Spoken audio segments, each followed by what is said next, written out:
Така, сега отиваме към една баня. Вънка, както гледате, това е обърната с газа си. Това е от човек, където е правил банята. Просто така малко мърсовчета, но нищо бои да са наме.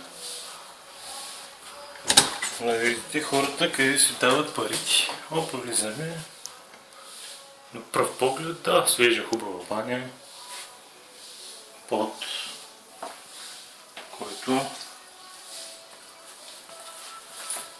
къде ще? Малко лопа, влиза вода, това не е проблем. Малко са надули плочките. Тук даже вече са изчупени. Това е баня на 2 години. Ето, тук е пак изчупени плочки.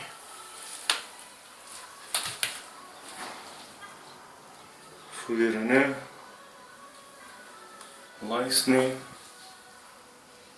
разбинаване. Отделно един пръст може би стърчи от яко цапано. Почти да се паснат едно с друго. Тук един бял фугин, който малко силно казвам да е фугин.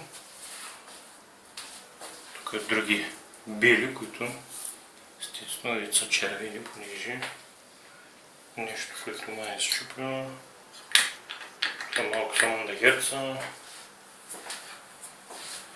Така, тук пак някакви работи, подобие на лайсни. С много добър завърших. Сигурно хлебарка може да влезе, даже и мърда. Прозореца долу-горе. Го изпастрям до някаква степен. И това е, тук бойлера, да, интересно. Тук е начупил плочките. Тавана, сложил гипскатон, добре. Яко мухъл. И общо взето това е. Затова си дават парите хората.